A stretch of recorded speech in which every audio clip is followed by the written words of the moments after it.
কিন্তু সব থেকে গুরুত্বপূর্ণ বিষয়, এটা আমি না বললে কম থেকে যাবে, আর না বললে সেটা অপূর্ণ থাকবে, বা আমি যদি না শেখাই তাহলে সেটা না শেখা থেকে যাবে, সেটা হলো প্রার্থনার বিষয়। আর আমি সব সময় এই জিনিসটার উপরে জোর দিই, কারণ প্রার্থনা ছাড়া কিচ্ছু হবে না।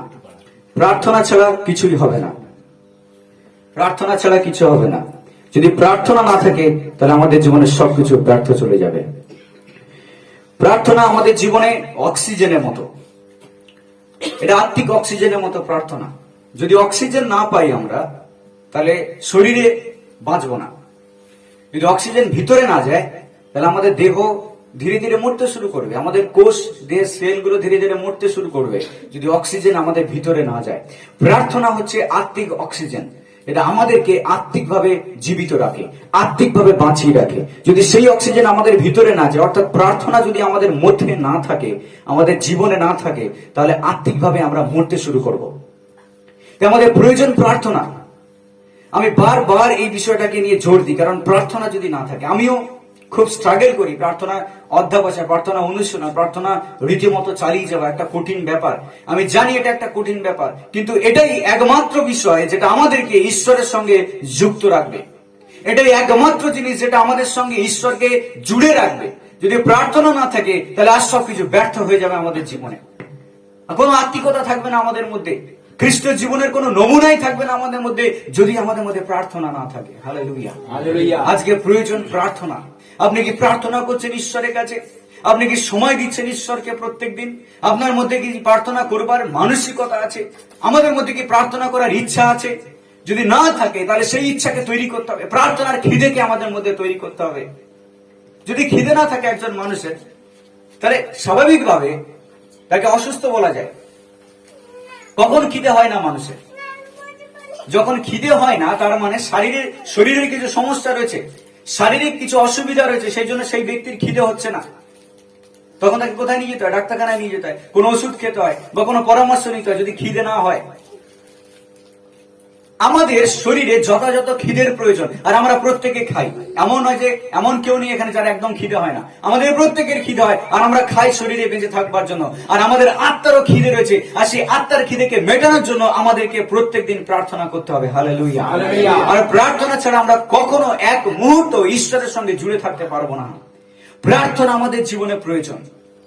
প্রার্থনা আমাদের যেন নিঃশ্বাসের মধ্যে থাকে, প্রার্থনা যেন আমাদের চিন্তার মধ্যে থাকে, প্রার্থনা যেন আমাদের চলাফেরা, ওঠা বসা, শোয়ার মধ্যে থাকে। প্রার্থনার মধ্যেই যেন আমরা বেঁচে থাকি। যদি প্রার্থনা আমাদের মধ্যে না থাকে, তাহলে আর কোনো কিছু ঠিক থাকবে না। আমাদের প্রয়োজন প্রার্থনা। প্রার্থনা আমাদেরকে এগিয়ে যেতে সাহায্য করবে। প্রার্থনায় বল, প্রার্থনায় শক্তি। বাইবেল আমাদের কাছে বারবার প্রার্থনার বিষয় শেখায়। তাই প্রিয় বিশ্বাসী, আমরা যেন সেই জিনিসটাকে নেগলেক্ট না করি। 17 বার নতুন নিয়মে প্রার্থনার, জোরদার প্রার্থনার বিষয়ে বলা হয়েছে। 17 বার ঐকান্তিক ভাবে প্রার্থনা করার কথা বলে শুধুমাত্র নতুন নিয়মে। পুরাতন নিয়মে আরো অনেকবার সেই প্রার্থনার বিষয়ে জোর দেওয়া হয়েছে। কেন? কারণ প্রার্থনা খুব ইম্পর্টেন্ট, গুরুত্বপূর্ণ। প্রার্থনা ছাড়া আমরা কখনো বিশ্বাসী জীবন যাপন করতে পারবো না। প্রার্থনা ব্যতি রেখে কখনো সম্ভব নয় আমাদের জীবনে ঈশ্বরের জন্য কিছু করবার। আপনি হয়তো চিন্তা করছেন ঈশ্বরের জন্য কিছু করবেন, আমরা হয়তো চিন্তা করছি না আমি ঈশ্বরের জন্য কিছু করব আমার জীবনে, কিন্তু আমি কিছুই করতে পারবো না যদি আমার মধ্যে প্রার্থনা না থাকে। যে ব্যক্তি প্রার্থনা ছাড়া কোনো কিছু শুরু করে, সে শেষ করবে ভুল জায়গায়। যে ব্যক্তি প্রার্থনা ছাড়া, যে মানুষ প্রার্থনা ছাড়া কোনো জিনিস শেষ করে, সে জানে না সে কোথায় গিয়ে শেষ করবে। কারণ প্রার্থনা আমাদেরকে পথ দেখিয়ে দেয়, প্রার্থনা আমাদেরকে আলো দেখায়, প্রার্থনা আমাদেরকে দিক নির্দেশ করে কোন দিকে আমাদেরকে যেতে হবে। প্রার্থনা আমাদের জীবনে খুব অত্যন্ত প্রয়োজনীয়, ওতপ্রোতভাবে জড়িত থাকা দরকার আমাদের বিশ্বাসের সঙ্গে, আমাদের জীবনের সঙ্গে। এই প্রার্থনা আমাদেরকে প্রয়োজন। প্রিয় বিশ্বাসী, আজকের কি আপনি প্রার্থনা করছেন? ঈশ্বরের সন্তানে আমরা কি ঈশ্বরের সঙ্গে সময় অতিবাহিত করছি? আর আজকের আমরা শিখতে চলেছি শুধু প্রার্থনা নয়, কিন্তু প্রার্থনার মধ্য দিয়ে যেন আমাদের মধ্যে একটা বিপ্লব আসে, একটা নবজাগরণ আসে, আমাদের মধ্যে যেন একটা উদ্দীপনা আসে। আজকে সেই বিষয়ে আমরা দেখতে চলেছি।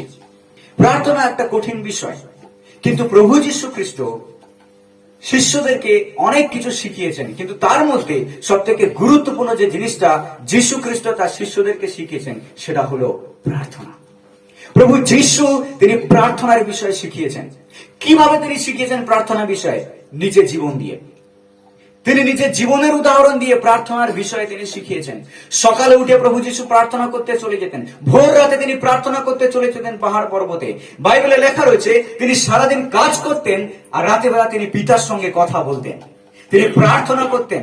রাতে তিনি ঘুমাতেন কিনা তার কোনো বিষয় বাইবেলে লেখা নেই, কিন্তু তিনি যে রাতে প্রার্থনা করতেন সেই বিষয়ে বাইবেলে লেখা রয়েছে। হালেলুয়া। আর আমাদের প্রভু যীশু খ্রিস্ট আজকে আমাদেরকে শেখাচ্ছেন যেন আমরাও প্রার্থনার উপরে জোর দিই। হালেলুয়া। যদি প্রার্থনা থাকে তাহলে আজ সবকিছু সঠিক জায়গায় থাকবে। যদি আমাদের জীবনে প্রার্থনা থাকে তাহলে আজ সমস্ত কিছুর মধ্যে আমরা সমাধান খুঁজে পাবো। যদি আমাদের মধ্যে প্রার্থনা থাকে তাহলে আর কোনো কিছুর বিষয়ে আমাদেরকে চিন্তা করতে হবে না। প্রথম আর সমস্ত কিছু ঈশ্বর টেক কেয়ার করবেন। হালেলুয়া। প্রথম জিনিস প্রার্থনা, আর সেই প্রথম জিনিসটা যদি আমরা মেনটেন করি আর সমস্ত কিছু আমাদের জীবনে ঠিকঠাক চলবে। হালেলুয়া। আর সেই প্রার্থনাকে সব থেকে গুরুত্বপূর্ণ স্থান আমাদের জীবনে দেওয়া প্রয়োজন। আমি ব্যক্তিগতভাবে অনেক স্ট্রাগল করেছি। আমি চেষ্টা করেছি প্রার্থনায় বসবার জন্য, কিন্তু অনেকবার সম্ভব হয়নি। অনেকবার আমি চেষ্টা করেছি বেশি সময় দেওয়ার জন্য, কিন্তু আমি দিতে পারিনি, কারণ আমি জানি প্রার্থনা খুব কঠিন বিষয়। আর আমি যখনই বসেছি বারবার উঠে যাওয়ার ইচ্ছা হয়েছে। যখন আমি প্রার্থনা করবো ভেবেছি বেশি সময়, আমি তত বেশি কম সময় ঈশ্বরকে দিয়েছি। আর বারবার ঈশ্বর আমাকে, ব্যক্তিগতভাবে বলছি, ঈশ্বর আমাকে বারবার সচেতন করেছেন। আর শুধু সচেতন নয়, ঈশ্বর আমাকে নক করেছেন যে আমি তাকে যথেষ্ট সময় দিচ্ছি না। আর আমি জানি যে আমি কখন একটা জায়গায় পৌঁছাতে পারবো না। আমি জানি যে কোন সময় আমার জীবনে ব্যর্থতা আসবে। যখন আমি কম প্রার্থনা করি আমি জানি কোনো একটা জিনিস ঠিকঠাক হচ্ছে না। আমি জানি কোনো একটা জিনিস ঠিকঠাক হচ্ছে না আমার জীবনে। কি সেই জিনিসটা? আমি প্রার্থনা করছি না ঠিকঠাক। আর যখন আমার মনে পড়ে আমি প্রভুর সঙ্গে আবার সেই বিষয়টাকে আমি সমাধান করার চেষ্টা করি। আমি বলি, প্রভু তুমি আমাকে সুযোগ করে দাও, আমাকে শক্তি দাও যেন আমি প্রার্থনা করতে পারি। কারণ যদি আমি প্রার্থনা না করি, আমি একজন প্রচারক, আমি প্রচার করতে পারবো না। যদি আমি প্রার্থনা না করি, আমি যদি কাউকে অ্যাডভাইস দিতে চাই, সমাধান দিতে চাই, আমি সমাধান দিতে পারবো না। যদি আমি প্রার্থনা না করি, আমি ঈশ্বরের বাক্য থেকে লোককে বলতে পারবো না। যদি আমি প্রার্থনা না করি, তাহলে আমার মুখ ঈশ্বরের কথা বলতে পারবে না। আমি অন্যের জন্য প্রার্থনা করতে পারবো না যদি আমি নিজে প্রার্থনা না করি। তাই প্রার্থনা খুব গুরুত্বপূর্ণ বিষয়। এটা আমি শিখেছি আর আমি সকলকে শেখাতে চাই। যদি প্রার্থনা না থাকে তাহলে প্রিয় বিশ্বাসী, আপনি কিন্তু বিশ্বাসের জীবন যাপন করতে পারবেন না। আমাদের প্রয়োজন প্রার্থনা করা। Hallelujah, hallelujah. প্রার্থনা ছাড়া আমরা আর কোনো কিছুই করতে পারবো না। আমার যে বিষয়টা আমি ব্যক্তিগতভাবে শিখেছি, খুব ইম্পর্টেন্ট, আর সেই জিনিসটা আমাদেরকে প্র্যাকটিস করা দরকার। আমি বিশ্বাস করি আমাদের প্রত্যেকের জন্য ইম্পর্টেন্ট এবং গুরুত্বপূর্ণ যে দিনের একটা সময় বেছে নেওয়া যখন আমি ঈশ্বরকে দেব। দিনের একটা সময়কে নির্ধারণ করে নেওয়া যখন আমি ঈশ্বরকে সেই সময়টা দেব। আমি ঈশ্বরের সঙ্গে সময় অতিবাহিত করব, আমি তার সঙ্গে সময় কাটাবো, আমি ঈশ্বরকে নিয়ে পথ চলবো। আমি আমার পিতার সঙ্গে কথা বলতে চাই, আমি আমার ঈশ্বরের সঙ্গে সম্পর্ক তৈরি করতে চাই, আমি তার সঙ্গে কিছু আলাপ আলোচনা করতে চাই। আর সেটা কিভাবে সম্ভব? প্রার্থনা। যদি আমি না বসি, যদি আমি না চিন্তা করি, যদি আমার মনকে আমি স্থির না করি, তাহলে আমি পিতার সঙ্গে কি করে কথা বলবো? পিতা চান যেন তার সন্তানরা তার সঙ্গে কথা বলে। প্রার্থনা না মানে হলো আমরা ঈশ্বরের সঙ্গে কথা বলি আর ঈশ্বর আমাদের সঙ্গে কথা বলেন। এটা হলো কথোপকথন। প্রার্থনা মানে হলো ঈশ্বরের সঙ্গে কথোপকথন, আর আপনি ঈশ্বরের সঙ্গে কথোপকথন করেন।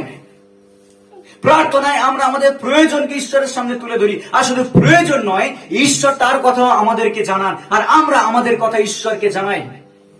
এটাই হলো প্রার্থনা, আর এই প্রার্থনা আমাদের মধ্যে থাকা প্রয়োজন। Hallelujah, hallelujah.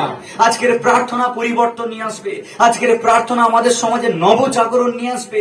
আজকের প্রার্থনা আমাদের সমাজকে শুধু নয়, আমাদের দেশকেও পরিবর্তন করবে। হালেলুয়া। আর তার প্রমাণ ইতিহাসে রয়েছে যে প্রার্থনা শুধু সমাজকে নয়, প্রার্থনা পুরো দেশকেও পরিবর্তন করেছে। প্রার্থনা একটা বিপ্লব নিয়ে এসেছে, একটা জোয়ার নিয়ে এসেছে বিশ্বাসের। যদি প্রার্থনা না থাকে তাহলে আমাদের বিশ্বাসের জীবন যাপন করা সম্ভব নয়। শুধু আমরা নয়, আমাদের পরবর্তী জেনারেশন হারিয়ে যাবে যদি আমাদের মধ্যে প্রার্থনা না থাকে। প্রিয় বিশ্বাসী, আজকের প্রার্থনা আমাদেরকে করা প্রয়োজন। ঈশ্বরের সন্তানদেরকে ঈশ্বর বলছেন যেন তারা প্রার্থনায় বসে রেগুলার, যেন তারা সময় করে নেয় ঈশ্বরকে সময় দেওয়ার জন্য। যদি তারা ঈশ্বরকে সময় দেয়, ঈশ্বর তাদেরকে সময় দেবেন। হালেলুয়া। আজকের ঈশ্বর আমাদেরকে সময় দেবেন যদি আমরা ঈশ্বরকে সময় দিই। হালেলুয়া। আর তিনি বিশ্বস্ত, তিনি আমাদেরকে সময় সব সময় দিয়েছেন। এমনকি যখন আমরা ঈশ্বরকে ভুলে গেছি, তিনি আমাদেরকে ভুলেননি। অনেক সময় আমরা তাকে নেগলেক্ট করেছি, আমরা তাকে অগ্রাহ্য করেছি, কিন্তু ঈশ্বর কখনো আমাদেরকে অগ্রাহ্য করেননি। তিনি আমাদেরকে কখনো ছেড়ে দেননি। আমরা ভুলে চলে গেছি, অনেক সময় আমরা বসতে ভুলে গেছি, বাইবেল পড়তে ভুলে গেছি, কিন্তু ঈশ্বর কখনো আমাদেরকে ভুলে যাননি। কারণ তিনি বিশ্বস্ত, তিনি আমাদেরকে ভালোবাসেন, তাই তিনি চান যেন আমরা তার সামনে বসি আর প্রার্থনা করি। Hallelujah, hallelujah, hallelujah. আপনি চান না আপনার পরিবার পরিবর্তন হোক? আপনি চান না আপনার সমাজ পরিবর্তন হোক? আপনি চান না আপনার দেশ পরিবর্তন হোক? আমি চাই যে আমার সমাজ পরিবর্তন হোক, আমার দেশ পরিবর্তন হোক এবং আমাদের এই জায়গা পরিবর্তন হোক। আমি চাই, আর সেই জন্য আমি জানি একমাত্র উপায়, সেটা হলো প্রার্থনা। হালেলুয়া। যদি একক প্রার্থনা, বাইবেলের পাতায় লেখা রয়েছে, যদি একক প্রার্থনা এত শক্তিশালী হয়, তাহলে মিলিত প্রার্থনার কত ক্ষমতা রয়েছে। হালেলুয়া। আমরা জানি এলিওর প্রার্থনার কথা, আমরা জানি এলিও কিভাবে প্রার্থনা করেছিল আর আকাশ থেকে আগুন নেমে এসেছিল। শুধু তাই নয়, এলিও প্রার্থনা করেছিল যেন 3.5 বছর কি না হয়, বৃষ্টি না হয়, আর সেই দেশে 3.5 বছর বৃষ্টি হয়নি। আবার এলিও প্রার্থনা করেছিল যেন বৃষ্টি হয়, আবার 3.5 বছর পরে বৃষ্টি হয়েছিল। হালেলুয়া। যদি একজন মানুষের প্রার্থনায় এত শক্তি থাকতে পারে, তাহলে মিলিত প্রার্থনায় আরো কত শক্তি আছে। হালেলুয়া। প্রার্থনা ছাড়া কখনো দেশে পরিবর্তন আসেনি, প্রার্থনা ছাড়া কখনো বিশ্বাসীদের মধ্যে বিশ্বাসের জোয়ার আসেনি, প্রার্থনা ব্যতি রেখে কখনো সমাজ বদলায়নি, প্রার্থনা ছাড়া কখনো দেশের মধ্যে একটা নবজাগরণ আসেনি, উদ্দীপনা আসেনি। প্রার্থনা ছাড়া কখনো সম্ভব নয়। আমরা ইতিহাসের পাতায় জানি যে প্রার্থনায় অনেক অসম্ভব কাজ সম্ভব হয়েছে ঈশ্বরের দ্বারা। হালেলুয়া। ঈশ্বর তৈরি তার কাজ করবার জন্য, কিন্তু ঈশ্বরের সন্তানরা কি তৈরি প্রার্থনা করার জন্য? আজকের আপনি কি তৈরি প্রার্থনা করার জন্য? আপনার পরিবার কি তৈরি প্রার্থনা করার জন্য? আপনারা কি জানেন প্রার্থনার কতটা মূল্য রয়েছে? আমরা কি জানি যে প্রার্থনা কত ভ্যালুয়েবল, প্রার্থনা কত পাওয়ার রয়েছে, প্রার্থনায় কত শক্তি রয়েছে? আমরা কি জানি? আজকে সেই প্রার্থনা আমাদেরকে করা প্রয়োজন। আসুন আমরা একটা পদ খুলি, যাকব তার 5 অধ্যায়। এদের কাছে বাইবেল আছে, আমরা খুলবো নতুন নিয়মে যাকব তার 5 অধ্যায়, 457 পৃষ্ঠা, 15 পদ থেকে। তাহাতে বিশ্বাসের প্রার্থনা সেই পীড়িত ব্যক্তিকে সুস্থ করিবে এবং প্রভু তাহাকে উঠাইবেন, আর সে যদি পাপ করিয়া থাকে তবে তাহার মোচন হইবে। অতএব তোমরা একজন অন্যজনের কাছে আপন আপন পাপ স্বীকার করো ও একজন অন্যজনের নিমিত্ত প্রার্থনা করো, যেন সুস্থ হইতে পারো। তারপরে বলছে, ধার্মিকের বিনতি কার্য সাধনে মহাশক্তিযুক্ত। বিনতি মানে প্রার্থনা। ধার্মিকের বিনতি কার্য সাধনে মহা শক্তি যুক্ত। তারপর কি বলছে 17 পদ, এলিও আমাদের ন্যায় সুখ দুঃখভোগী মনুষ্য ছিলেন, আর তিনি দৃঢ়তার সহিত প্রার্থনা করিলেন যেন বৃষ্টি না হয়, এবং 3 বছর 6 মাস ভূমিতে বৃষ্টি হইল না। পরে তিনি আবার প্রার্থনা করিলেন, আর আকাশ জল প্রদান করিল এবং ভূমি নিজ ফল উৎপন্ন করিল। হালেলুয়া। একজন মানুষের প্রার্থনা, এলিও। বাইবেল বলে এলিও আমাদের মতো সুখ দুঃখভোগী মানুষ ছিলেন, তাই তো? এলিও আমাদের মতো সুখ দুঃখভোগী মানুষ ছিলেন। এমন অতি আশ্চর্য, সে কি এমন ব্যক্তি ছিল না যে সেই শুধু সেই প্রার্থনা করলে ঈশ্বর শুনবে, এমন নয়। এলিও, বাইবেল বলছে আমাদের মতো সুখ দুঃখভোগী মানুষ, কিন্তু বিশ্বাস নিয়ে সে প্রার্থনা করেছিল যেন কি না হয়, আকাশ থেকে যেন বৃষ্টি না হয়। 3.5 বছর আকাশ থেকে কোনো বৃষ্টি হয়নি। আবার সেই এলিও প্রার্থনা করেছে যেন কি হয়, বৃষ্টি হয়। 3.5 বছর পরে আবার বৃষ্টি হলো। কত শক্তি ছিল সেই প্রার্থনার মধ্যে। সেই জন্য বাইবেল বলছে ধার্মিকের প্রার্থনা কার্য সাধনে মহা শক্তি, শুধু শক্তিযুক্ত নয়, মহা শক্তিযুক্ত। যদি ধার্মিকরা প্রার্থনা করে, তাহলে ঈশ্বর মহা কাজ করবেন, শুধু আমাদের পরিবারে নয়, শুধু সমাজে নয়, এমনকি আমাদের দেশেও তিনি আশ্চর্য কাজ করবেন। Hallelujah, hallelujah. বাইবেল আমাদেরকে বলে যেন আমরা প্রার্থনা করি আমাদের প্রিয়জনদের জন্য, আমরা প্রার্থনা করি মণ্ডলীর জন্য, আমরা প্রার্থনা করি আমাদের সমাজের জন্য, আমরা প্রার্থনা করি আমাদের দেশের জন্য। হালেলুয়া। যেন আমরা প্রার্থনা করি আমাদের সরকারের জন্য, যেন শান্তিতে সমস্ত লোক বসবাস করতে পারে, যেন শান্তিতে আমরা, আমাদের উচিত এবং আমাদের কর্তব্য প্রত্যেকের জন্য প্রার্থনা করা। হালেলুয়া। একে অপরের জন্য প্রার্থনা করা। হালেলুয়া। আর শুধু তাই নয়, যখন আমরা প্রার্থনায় অধ্যাবসায় করব, যখন প্রার্থনাকে আমরা শিখব, যখন আরো বেশি প্রার্থনা করব, ঈশ্বর আমাদেরকে বড় দায়িত্ব দেবেন, শুধু প্রার্থনা নিজের পরিবারের জন্য নয়, সমগ্র জগতের জন্য করার, যেন রিভাইভাল আসে, উদ্দীপনা আসে, নবজাগরণ আসে, বিশ্বাসের জোয়ার আসে। Hallelujah, hallelujah. আপনার প্রার্থনা কার্য সাধনে মহাশক্তিযুক্ত।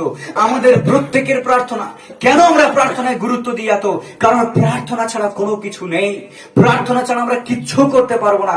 প্রার্থনা ছাড়া আমরা উইক, আমরা রক্ত মাংসের মানুষ। আমাদের মধ্যে কোনো ক্ষমতা নেই, আমাদের মধ্যে কোনো শক্তি নেই, আমরা কিছুই করতে পারি না।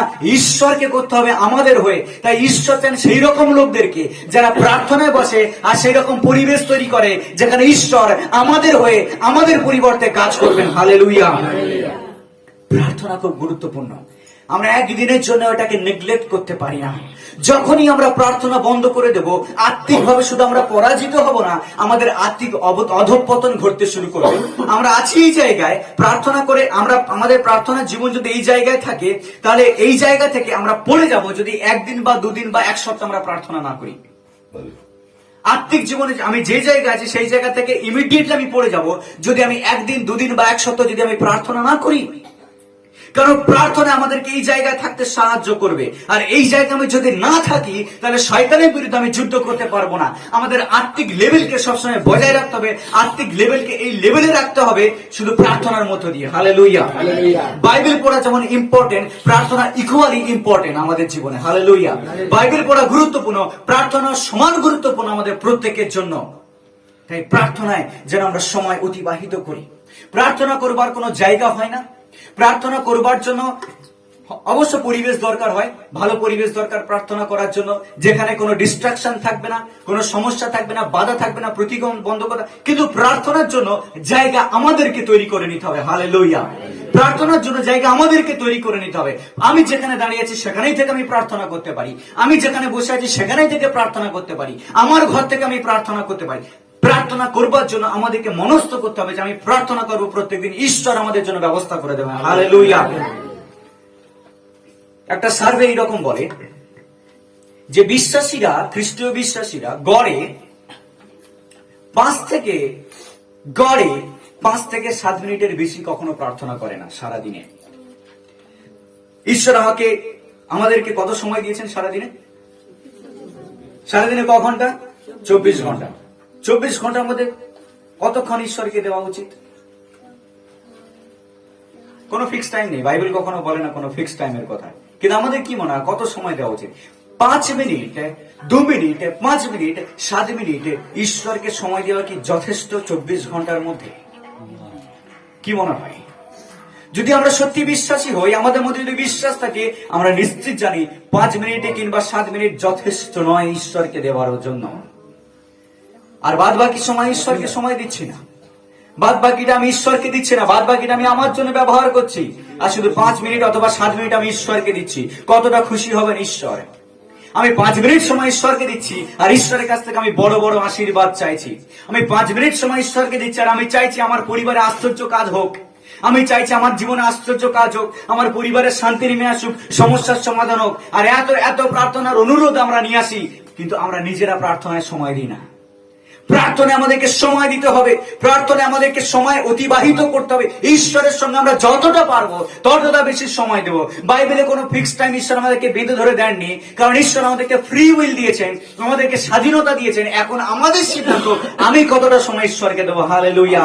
তবে আমি একটা কথা বলি, শয়তানকে পরাজিত করার জন্য 5 মিনিটের সময় যথেষ্ট নয়।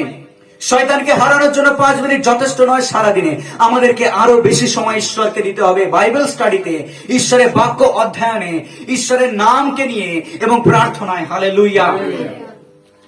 আমাদেরকে সময় দিতে হবে প্রত্যেক দিন।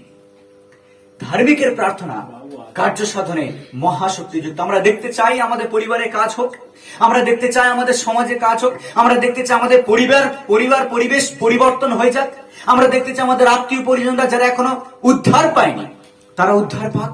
আমরা দেখতে চাই যে যারা বিশ্বাসে আসেনি তারা বিশ্বাসে আসুক। আমরা দেখতে চাই তাদের জীবনে পরিবর্তন। আমাদের ছেলে, আমাদের মেয়ে, আমাদের পরিবার যারা নষ্ট হয়ে যাচ্ছে, আমরা দেখতে চাই তারা ফিরে আসুক ঈশ্বরের কাছে। তাহলে আমাদেরকে প্রার্থনায় সময় দিতে হবে, কারণ আমরা যদি বিশ্বাসী হই আমাদের প্রার্থনা কার্য সাধনে মহাশক্তিযুক্ত হবে। Hallelujah, hallelujah, hallelujah. ও রোগের জন্য হালেলুয়া আমরা নিজেরা প্রার্থনা করবো আর ঈশ্বর আশ্চর্য কাজ করবেন। যেখানে সমস্যা রয়েছে সেখানে আমরা প্রার্থনা করবো আর ঈশ্বর তার গৌরবকে নামে নিয়ে আসবেন। যেখানে মনে হচ্ছে সম্ভব নয়, যেখানে সকলে বলে দিয়েছে অসম্ভব, সেখানে আমরা প্রার্থনা প্রার্থনা করবো আর ঈশ্বর সেটাকে সম্ভব করবেন। কারণ যদি আমরা ধার্মিক হই আর প্রার্থনা করি, তাহলে আমাদের প্রার্থনা মহাকার্য সাধন করবে। হালেলুয়া। ইতিহাসে তার ঘটনা রয়েছে, ইতিহাসে তার প্রমাণ রয়েছে। ঈশ্বর সময়ে সময়ে এমন এমন লোকদেরকে তুলেছে যারা শুধু নিজের পরিবারকে নিয়ে ব্যস্ত ছিল না। এমন এমন লোকদেরকে তুলেছেন যারা শুধুমাত্র নিজের পেটের চিন্তা করেনি। ঈশ্বর এমন এমন লোকদেরকে তুলেছে যারা সমাজ পরিবর্তনের জন্য, লোকদেরকে বিশ্বাসে নিয়ে আসার জন্য, খ্রিস্ট বিশ্বাসীদেরকে গড়ে তুলবার জন্য তারা তাদের জীবনকেও দিয়েছে। Hallelujah, hallelujah. একটা উদাহরণ এরকম রয়েছে, ইভান রবার্টস, উনি তার সাক্ষ্য তিনি দিয়েছেন, আর তার জীবন অসাধারণ জীবন ছিল। ইভান রবার্টস খুব ইয়ুথ বয়স থেকে, খুব ইয়াং এজ থেকে সে প্রভুর পরিচয় পেতে শুরু করে, ঈশ্বরের আরাধনা করতে শুরু করে। ঈশ্বরের পরিচয় সে যখন পায়, তার জীবনে একটা বড় পরিবর্তন আসে। আর ইভান রবার্টস তার সেই ইয়ুথ বয়সে সে ঈশ্বরকে জানার পরে নিজেকে ঠিক রাখতে পারেনি। প্রতিনিয়ত সে বাইবেলের কাছে যেত, বাইবেল পড়তো আর ঈশ্বরের কাছে প্রার্থনা করতো যে ঈশ্বর যেন তার মধ্য দিয়ে একটা বড় কিছু করেন। সে জানতো সে সেই দেশে, সেই জায়গায়, সেই অঞ্চলে ঈশ্বর একটা বড় কাজ করতে চলেছেন। আর ইভান রবার্টস সেই ওয়েলস একটা জায়গা, সেই ওয়েলসে একটা বড় রিভাইভাল তিনি নিয়ে আসেন ইভান রবার্টস এর মধ্য দিয়ে। আর ইভান রবার্টস সে যখন প্রার্থনা করতো, সেই ভদ্রলোক প্রার্থনা করতো এইরকম, ঈশ্বর আমাকে তুমি নত করো, ঈশ্বর আমাকে তুমি নত করো। আর তার এই প্রার্থনা, একদিন প্রার্থনার সময় ইভান রবার্টস বসে আছে আর সকলে সেখানে প্রার্থনা করছে, অনেক যুবক যুবতী সেখানে ছিল, সে একটা যুবক। সকলে প্রার্থনা করছে উঠে দাঁড়িয়ে, আর ইভান রবার্টস সে চাইছিল উঠে দাঁড়িয়ে প্রার্থনা করার জন্য, কিন্তু পবিত্রতা তাকে বলছে এখন নয়, এখন নয়, এখন নয়। যখন সকলে প্রার্থনা শেষ করলো, ইভান রবার্টস ভেতর থেকে যেন ফেটে বেরিয়ে আসছে ঈশ্বরের আওয়াজ, ঈশ্বরের ভাষা। সে নিজেকে স্থির রাখতে পারেনি, আর ইভান রবার্টস দাঁড়িয়ে পড়ে আর বলতে শুরু করে, bend me Lord, bend me, আমাকে তুমি নত করো, আমাকে নত করো, আমাকে নত করো, আমাদেরকে নত করো। আর এটাই ছিল তার প্রার্থনা বছরের পর বছর, ঈশ্বর আমাকে নত করো, যেন আমার মধ্য দিয়ে হাজার হাজার লোক তোমাকে জানতে পারে। আর ইভান রবার্টস যখন রাতে ঘুমাতো, সে রাতের বেলা ঈশ্বরের আত্মা তাকে জাগিয়ে দিত। আর ঈশ্বরের আত্মা যখন তাকে জাগিয়ে দিতেন, সে রাত 1টা থেকে নিয়ে শুরু করে ভোর 5টা পর্যন্ত ঈশ্বরের সঙ্গে সে কথোপকথন করতো। রেগুলারলি এরকম তার জীবনে চলতে থাকে। একদিনও সে ভুলে যায়নি ঈশ্বরকে সময় দেওয়ার জন্য। প্রত্যেকটা রাত সে ঈশ্বরের সঙ্গে সময় অতিবাহিত করত, কারণ তার ভিতরে এমন একটা আগুন জ্বলছিল যেটাকে ভাষায় বর্ণনা করা তার পক্ষে সম্ভব ছিল না। এমন একটা সময় এলো যখন ইভান রবার্টসকে ঈশ্বর ব্যবহার করে সেই ওয়েলস, সেই দেশে, সেই এলাকায়, সেই একজন ব্যক্তির মধ্য দিয়ে হাজার হাজার লোক ঈশ্বরকে জানতে পারে। এখনো সেই গ্যালারি, এখনো সেই মন্ডলী, সেই চার্চ সেখানে পড়ে রয়েছে, যেখানে হাজার হাজার বিশ্বাসী আসতো ইভান রবার্টসের কথা শোনার জন্য। আর লোক সেখানে ভিড় করে আসতো ইভান রবার্টসের কথা শোনার জন্য, প্রার্থনা করার জন্য, এবং মানুষের মধ্যে একটা বড় রিভাইভাল আসে। সেই দেশ অবিশ্বাসী দেশ হিসেবে পরিচিত ছিল, সেখানে খ্রিস্ট বিশ্বাসীরা শিথিল হয়ে পড়েছিল। খ্রিস্ট বিশ্বাসী ছিল, কিন্তু তাদের মধ্যে কোনো শক্তি ছিল না, কোনো পাওয়ার ছিল না, কোনো উৎসাহ ছিল না। কিন্তু ইভান রবার্টস যখন থেকে প্রার্থনা করতে শুরু করে সেই দেশের জন্য, সেই দেশে একটা বড় উদ্দীপনা আসে। আর সেখানে প্রত্যেকটা লোক বাইবেল নিয়ে মন্ডলীতে আসতে শুরু করে, প্রার্থনা করতে শুরু করে। শুধু তাই নয়, পরবর্তী জেনারেশনরাও তারা একই করতে থাকে একজন মানুষের মধ্য দিয়ে। Hallelujah, hallelujah. কত বড় কাজ ঈশ্বর করতে পারেন। আর শুধু ইভান রবার্টস নয়, আমরা দানিয়েলের প্রার্থনা শুনেছি। দানিয়েল যখন তাকে সেই দাসত্বে নিয়ে যাওয়া হয় আর ব্যাবিলনে বসে আছে দানিয়েল, কিন্তু একদিনের জন্য ভুলে যায়নি ঈশ্বরের সামনে প্রার্থনা করতে। দানিয়েল কি লেখা আছে বাইবেলে? দিনে 3 বার করে জেরুসালেমের দিকে মুখ করে সে প্রার্থনা করত, কারণ জেরুসালেম তার দেশ, সে এখন দাসত্বে পড়ে আছে, আর তো তার লোকরা দাসত্ব খাচ্ছে। আর দানিয়েলের প্রার্থনা এটাই ছিল দিনে 3 বার, যে ঈশ্বর আমার কাছে প্রকাশ করো কবে এবং কখন আর কিভাবে তুমি আমার দেশকে আবার উদ্ধার করতে চলেছো, কিভাবে আবার জেরুসালেমকে তুমি পুনরায় স্থাপন করতে চলেছো, কিভাবে তুমি জেরুসালেমকে আবার উদ্ধার করতে চলেছো, ঈশ্বর আমাকে প্রকাশ করো। দিনে 3 বার সে প্রার্থনা করতো। হালেলুয়া। আর ঈশ্বর দানিয়েলের কাছে প্রকাশ করেছিলেন। হালেলুয়া। একজন মানুষের মধ্য দিয়ে আবার জেরুসালেম পুনরায় প্রতিষ্ঠিত হয়েছে। হালেলুয়া। আর শুধু তাই নয়, এরপরে আরো অনেক ঘটনা রয়েছে। আমরা যদি পড়ি বিভিন্ন ইতিহাসের ঘটনাগুলো আমাদের কাছে প্রমাণস্বরূপ যে ঈশ্বর একজন মানুষের মধ্য দিয়ে পুরো দেশকেও পরিবর্তন করেছে। হালেলুয়া। আমেরিকার উত্তর ক্যারোলিনায় সেখানে ফ্রেড লান্সফেয়ার্ড বলে ফ্রেড লান্সফিয়ার্ড। আর ফ্রেড লান্সফিয়ার্ড উনি 95 বছর বয়সে সারা জীবন উনি পাস্তারি করেছেন, উনি পালক ছিলেন মন্ডলী, কিন্তু 95 বছর বয়সে ঈশ্বর ওনাকে দর্শন দেন। আর উনি মনে করেছিলেন যে এটাই ওনার শেষ কাজ ঈশ্বর ওনাকে দিয়েছেন। সেটা কি কাজ? 95 বছর বয়সে ঈশ্বর ওনাকে দর্শন দিয়েছেন, উনি যেন প্রার্থনার উদ্দীপনা সভা শুরু করেন। প্রেয়ার রিভাইভাল, প্রার্থনার রিভাইভাল যেন উনি শুরু করেন, উদ্দীপনা সভা উনি যেন উদ্দীপনা শুরু করেন, নবজাগরণ আসে যেন সেই দেশে। তিনি ছিলেন উত্তর ক্যারোলিনায়, কিন্তু ঈশ্বর ওনাকে দর্শন দিয়েছেন যেন সমগ্র আমেরিকার জন্য উনি প্রার্থনা, ইউএস এর জন্য, পুরো আমেরিকার জন্য যেন উনি প্রার্থনা সভা শুরু করেন, পুরো আমেরিকা চেঞ্জ হবে। 95 বছরের এই বুড়ো তিনি প্রার্থনা করতে শুরু করেন। তার একটা প্রেয়ার গার্ডেন ছিল, তিনি যে বাড়িতে থাকতেন সেখান থেকে 2 মাইল দূরে একটা প্রার্থনার বাগান ওনার ছিল। উনি প্রতিনিয়ত সেই বাগানে যেতেন প্রার্থনা করতে। আর বাগানের কাছে একটা ছোট্ট পাহাড় সেখানে ছিল। আর সেই পাহাড়ের দিকে তাকিয়ে তিনি যখন বাগানে বসে প্রার্থনা করতেন, উনি যিশুর দর্শন পান। প্রভু যিশু সেই পাহাড়ে ওনার সামনে আসেন, আর প্রভু যিশু বলেন, আমি তোমাকে এই শেষ কাজ দিতে চাই পৃথিবীর বুকে, তুমি প্রার্থনা করো। আর সেই ফ্রেড লান্সফিয়ার্ড তিনি প্রার্থনা শুরু করেন। আর এই ঘটনার কথা উনি সেই শহরের কয়েকজন পাস্টারদেরকে, কয়েকটা পালককে তিনি খবর দেন।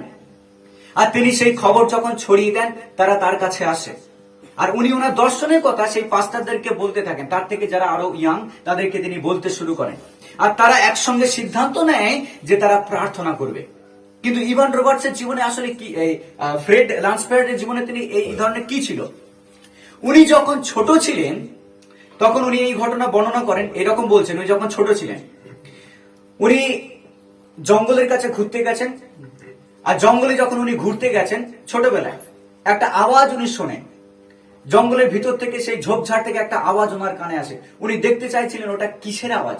উনি যখন যান সেই জায়গায় কিসের আওয়াজ হচ্ছে, উনি গিয়ে দেখেন একজন ভদ্রলোক উপুর হয়ে পড়ে, বাইবেল হাতে একদিকে পড়ে রয়েছে আর একদিকে ওনার লাঠি পড়ে রয়েছে। উপুর হয়ে পড়ে উনি ঈশ্বরের কাছে প্রার্থনা করছেন আর চিৎকার করছেন, আর এইরকম বলছেন যে, ঈশ্বর, আমি ক্ষমতাহীন প্রচারক হওয়ার থেকে আমার এই জঙ্গলের মধ্যে মারা যাওয়াই ভালো। এটা ওনার প্রার্থনা ছিল। আর উনি বুঝতে পারলেন যে প্রার্থনা করছে উপর হয়ে পড়ে, উনি আঙ্কেল, ওনাকে বলা হয় আঙ্কেল ডগ, উনি ওনাকে আঙ্কেল ডগ বলে ডাকতেন। আর সেই আঙ্কেল ডগ এমন ভাবে প্রার্থনা করছে ঈশ্বরের সামনে উপর হয়ে পড়ে যে, ঈশ্বর, আমি এই ক্ষমতাহীন প্রচারক হওয়ার থেকে আমার মারা যাওয়াই ভালো। এই কথাটা ওনার জীবনে একটা বড় আলোকপাত করে। আর ফ্রেড লান্সফিয়ার্ড উনি সিদ্ধান্ত নেন যে সারা জীবন উনি পাস্তারি করবেন, সারা জীবন উনি পালকত্ব করেন, কিন্তু ঈশ্বর ওনাকে একটা শেষ কাজ দিয়েছিলেন, প্রার্থনা করার জন্য। উনি পাস্টারদেরকে আহ্বান জানান, আর সেই পাস্টাররা আসে, তারা একসঙ্গে যায় সেই জায়গায় প্রার্থনা করার জন্য, সেই প্রেয়ার গার্ডেনে। আর সেই প্রেয়ার গার্ডেনে যখন সেই বাগানে তারা প্রার্থনা করে, তারা অনুভব করে যে একই দর্শন ঈশ্বর তাদেরকেও দিচ্ছে। শুধু এই ভদ্রলোককে দিচ্ছেন না, কিন্তু তাদেরকেও একই দর্শন ঈশ্বর দিচ্ছেন। তারপরে তারা প্রার্থনা সভা শুরু করে। সেখানে তারা ইনভাইট করতে শুরু করে প্রচারকদেরকে, পাস্টারদেরকে, যেন এসে তারা আমেরিকা দেশের জন্য প্রার্থনা করে। প্রথম দিন তারা রেজিস্টার করে, নাম রেজিস্টার করা হয়। তারা ভেবেছিল 100-200 জন আসবে, এসেছিল 1000 লোকের উপরে বেশি। 1000 জন এসে তারা একসঙ্গে প্রার্থনা করে। শুধু 1000 জন নয়, পরবর্তী যখন সেশন তারা করে, পরে অন্য কোনো দিন সেখানে রেজিস্টার করা হয় 10,000-এরও বেশি লোক। আর শুধু 10,000 নয়, তারপরে যখন আবার কোনো এক সময় প্রার্থনার আয়োজন করা হয়, সেখানে 1 লক্ষেরও বেশি লোক একসঙ্গে সেই পাহাড়ে তারা প্রার্থনা করে ঈশ্বরের কাছে, যেন আমেরিকা মহাদেশে একটা বড় রিভাইভাল আসে, যেন বিশ্বাসের একটা নবজাগরণ আসে। আর তারপরে করোনা ভাইরাস শুরু হয়, আর আমেরিকাতে একটা বড় রিভাইভাল এরপরে চলে আসে। Hallelujah, hallelujah. আমেরিকা একটা বড় রিভাইভাল আসে। তাদের প্রার্থনার জন্য। কারণ আমেরিকার জন্য কেউ প্রার্থনা করেছিল, ইউরোপ মহাদেশের জন্য কেউ প্রার্থনা করেছিল, আজকের আমাদের ভারতবর্ষের জন্য কেউ কেউ প্রার্থনা করছে। হালেলুয়া। সকলে প্রার্থনা করছে না আমেরিকা আমাদের ভারতবর্ষের জন্য, কিন্তু যারা সিরিয়াস বিশ্বাসী, যারা প্রার্থনায় বিশ্বাস করে, তারা আমাদের দেশের জন্য প্রার্থনা করছে। যদি একজন মানুষের এই দর্শন পুরো দেশকে পরিবর্তন করতে পারে, যদি আমরা একসঙ্গে প্রার্থনা করি আমাদের দর্শনকে নিয়ে, তাহলে ঈশ্বর আরো বড় কত কাজ করবেন। হালেলুয়া। আপনি কি বিশ্বাস করেন? আমি বিশ্বাস করি।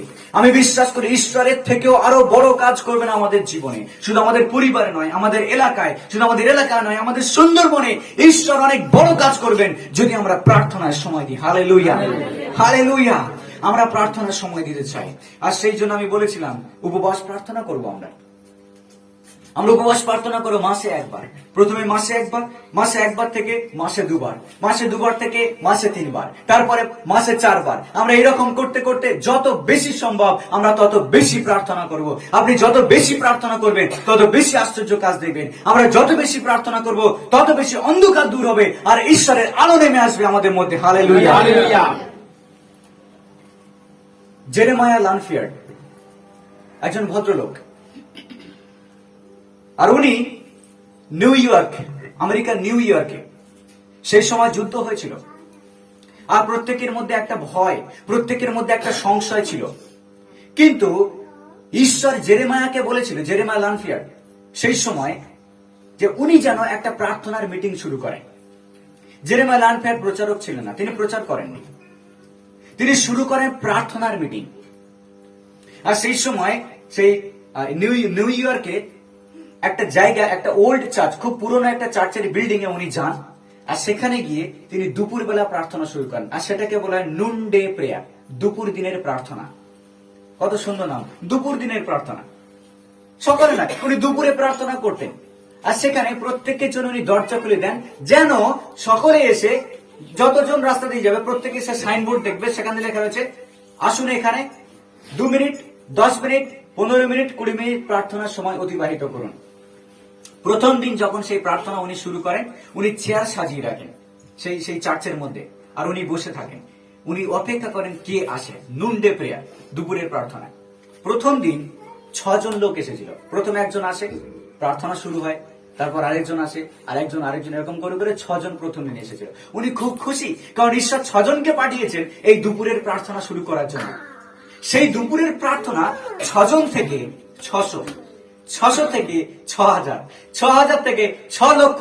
আর সেই চার্চের জায়গা ধরে না, চার্চের বাইরে তাদেরকে প্রার্থনা করতে হতো।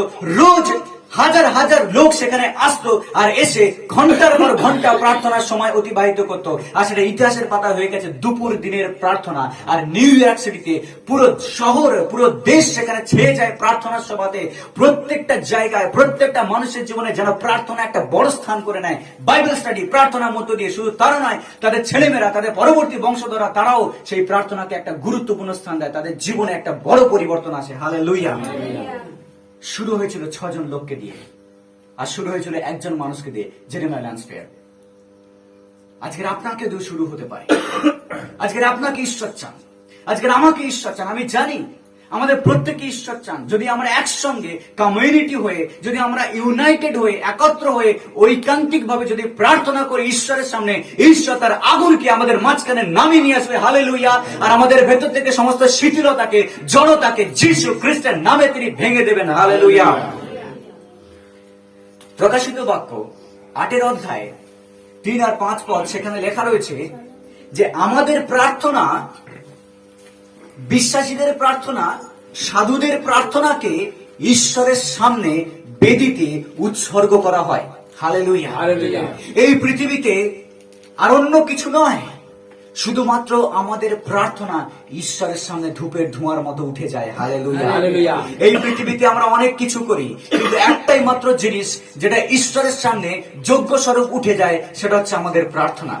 এখানে বলছে প্রকাশিত বাক্য 8 অধ্যায়ে যে সেই দূত ধূপের ধোঁয়ার সঙ্গে আমাদের প্রার্থনাকে মিশ্রিত করে ঈশ্বরের যজ্ঞবেদীর সামনে, ঈশ্বর যেখানে রয়েছে সেই স্বর্গে ঈশ্বরের যজ্ঞবেদীর সামনে সেই প্রার্থনাকে অল্টারের মধ্যে বেদির উপরে উৎসর্গ করা হয়। হালেলুয়া। একটা কথা মনে রাখবেন যে এই বেদি চিহ্নিত হয় যেখানে কোনো কিছুকে উৎসর্গ করা হয় ঈশ্বরের সামনে। আর আজকের ঈশ্বরের সামনে আর অন্য কিছু উৎসর্গিত হয় না, শুধুমাত্র আমাদের প্রার্থনা উৎসর্গ করা হয়। হালেলুয়া। আজকের আমরা যদি বসে প্রার্থনা করি, সেই প্রার্থনাকে সেই যজ্ঞবেদীর সামনে উৎসর্গ করা হয়, আর ঈশ্বর সেই প্রার্থনাকে গ্রহণ করেন আর আনন্দিত হন। হালেলুয়া। আজকের আপনাকে প্রার্থনা করতে বলছেন ঈশ্বর, পবিত্র আত্মা আজকে প্রার্থনা করতে বলছেন। এইরকম বলে বাইবেলে যে যোগ্য মতে কি প্রার্থনা করতে হয় আমরা জানি না, কিন্তু পবিত্র আত্মা আমাদের ভিতর থেকে আত্মস্বরে আমাদের প্রার্থনাকে ঈশ্বরের সামনে তুলে ধরেন। হালেলুয়া। আমরা অনেক জায়গায় দুর্বল, কিন্তু যে জায়গায় আমরা সব থেকে বেশি দুর্বল সেই জায়গা প্রার্থনা। আর পবিত্র আত্মা সব থেকে বেশি সাহায্য করেন যে জায়গায়, সেই জায়গা হলো প্রার্থনা। হালেলুয়া। শারীরিক ভাবে আমরা দুর্বল, ঈশ্বর আমাদেরকে শক্তি দেন। মানসিক ভাবে আমরা দুর্বল, ঈশ্বর আমাদেরকে শক্তি দেন। কিন্তু প্রার্থনার দিক থেকে ঈশ্বর আমাদেরকে ডবল শক্তি দেন। হালেলুয়া। কারণ প্রার্থনায় বল এবং প্রার্থনায় আমাদের শক্তি। যখন আমি আত্মিকভাবে শক্তিশালী থাকবো, শারীরিক ভাবেও আমাদের শক্তি অনুভব হবে। যখন আমি আত্মিকভাবে শক্তিশালী থাকবো, মানসিক ভাবে আমি কখনো দুর্বল হয়ে পড়বো না। যখন আমার আত্মা শক্তিশালী থাকবে, তখন আর সব দিকে আমি ঠিক থাকবো। হালেলুয়া। তাই প্রয়োজন আত্মিক শক্তি প্রার্থনার মধ্য দিয়ে। হালেলুয়া। তাই জন্য আমরা প্রতিনিয়ত প্রার্থনা করতে থাকি। আমি দেখতে চাই রিভাইভাল আমাদের দেশে, আমি দেখতে চাই রিভাইভাল বাংলার মধ্যে, আমিও দেখতে চাই রিভাইভাল আমার পরিবারের মধ্যে, আমিও দেখতে চাই সেই উদ্দীপনা, উজ্জীবন, আমি দেখতে চাই সেই আমাদের মধ্যে সেই সঞ্জীবনী, আমরা দেখতে চাই সঞ্জীবিত হওয়া ঈশ্বরের মধ্যে প্রার্থনার মধ্য দিয়ে আমি দেখতে চাই। আর সেই জন্য আমি প্রত্যেককে আহ্বান করি প্রার্থনা করার জন্য। আমি প্রত্যেককে আহ্বান জানাই প্রার্থনার সময় অতিবাহিত করার জন্য। আপনি সময় বেছে নিন, দিনের কোন সময় আমি প্রার্থনা করবেন, সকালে, দুপুরে, সন্ধ্যাবেলা, প্রতিনিয়ত আপনি বেছে নিন সময়, কোন সময় আপনি প্রার্থনা করবেন। কারণ প্রার্থনা যদি আপনি সময় দেন, ঈশ্বর আশ্চর্য কাজ করবেন আপনার জীবনে, আমাদের জীবনে। হালেলুয়া। কালভেরি প্রেয়ার ফেলোশিপ, আমি জানি এই নামটা আমরা দিয়েছি, কিন্তু আমি বিশ্বাস করি এই নাম ঈশ্বর আমাকে দিতে সাহায্য করেছেন। কারণ বাবা বলেছিল কালভেরি শব্দটা থাকতে হবে, আর আমার মধ্যে ঈশ্বর এরকম কথা বলেন, কালভেরি প্রেয়ার ফেলোশিপ। আর এই নামটা আমি দিয়েছি এই কারণে, কারণ আমি জানি সব থেকে গুরুত্বপূর্ণ বিষয় আমাদের জীবনের হলো প্রার্থনা, প্রেয়ার। আর এই প্রার্থনা যেন সেই প্রার্থনা হয় যেটা হবে ক্রুশকে কেন্দ্র করে। হালেলুয়া। কালভেরি প্রার্থনা। যখন এই কালভেরি শব্দটা আমাদের মধ্যে আসে, আমাদের মাথায় আসে, আমরা জানি কালভেরি এমন একটা জায়গা যেখানে প্রভু যীশু খ্রিস্টের রক্ত ঝরেছিল। হালেলুয়া। যদি আমরা নিজেদেরকে ওই কালভেরির উপরে খুঁজে পাই, তাহলে আর সবকিছু আমাদের জীবনে ঠিক হয়ে যাবে। আমাদের রোগ, আমাদের দুঃখ, আমাদের কষ্ট, আমাদের জ্বালা যন্ত্রণা সমস্ত কিছুকে প্রভু যীশু খ্রিস্ট তুলে নিয়েছেন কোথায়? ওই কালভেরির ক্রুশের উপরে। হালেলুয়া। হালেলুয়া। আর সেই কালভেরির উপরেই দস্যু যীশু খ্রিস্টকে চিনতে পেরেছিল। হালেলুয়া। আর সেই কালভেরির উপরেই সকলে প্রার্থনা করেছিল। কালভেরির উপরেই মরিয়ম এবং অন্যান্য যে মহিলারা ছিল তারাও প্রার্থনা করেছিল। কালভেরির উপরেই যারা সেখানে দাঁড়িয়ে ছিল তারা যীশু খ্রিস্টকে ঈশ্বরের সন্তান বলে চিনতে পেরেছিল। আর সেই কালভেরির উপরেই সমস্ত মানব জাতির পাপের প্রায়শ্চিত্ত হয়েছিল। তাই সেই কালভেরি আমাদের কাছে গুরুত্বপূর্ণ। আর সেই জন্য সেই কালভেরির উপরে আমরা প্রার্থনা করবো। হালেলুয়া। হালেলুয়া। আমাদের কাছে এখানে পাহাড় পর্বত নেই, কিন্তু কালভেরি আমাদের হৃদয়ে রয়েছে। হালেলুয়া। আর আমরা সেই পাহাড়ের উপরে আমাদের হৃদয়ে আমরা প্রার্থনা করতে পারি। কালভেরি প্রার্থনা। হালেলুয়া। হালেলুয়া। প্রতিনিয়ত আমরা প্রার্থনা করবো। এই প্রার্থনা শুধু আমাদের মধ্যে নয়, কিন্তু এই প্রার্থনার সভা শুধু আমাদের থেকে আমাদের প্রিয়জন, তার থেকে তাদের প্রয়োজন, তার থেকে তাদের পরিজন। আর এরকম করে করে যেন পুরো এলাকা, পুরো গ্রাম, এমনকি সুন্দরবন পর্যন্ত পৌঁছায় এবং সমস্ত জায়গায় যেন পৌঁছে যায়। আর সেখান থেকে যেন আরো আরো আরো দূরে যেন বিস্তৃত হয়, আর লোকে যেন ঈশ্বরকে জানতে পারে। কারণ আমরা জানি রিভাইভাল আসতে চলেছে প্রার্থনার মধ্য দিয়ে। হালেলুয়া। জীবনী আসতে চলেছে, উদ্দীপনা আসতে চলেছে। আর নয় শিথিলতা, আর নয় বসে থাকা, আর নয় জড়তা। এবার ঈশ্বরের জন্য দাঁড়ানোর সময় এসেছে, ঈশ্বরের জন্য কিছু করার সময় এসেছে। আসুন আমরা একসঙ্গে জেগে উঠি। হালেলুয়া। প্রভু ধন্যবাদ।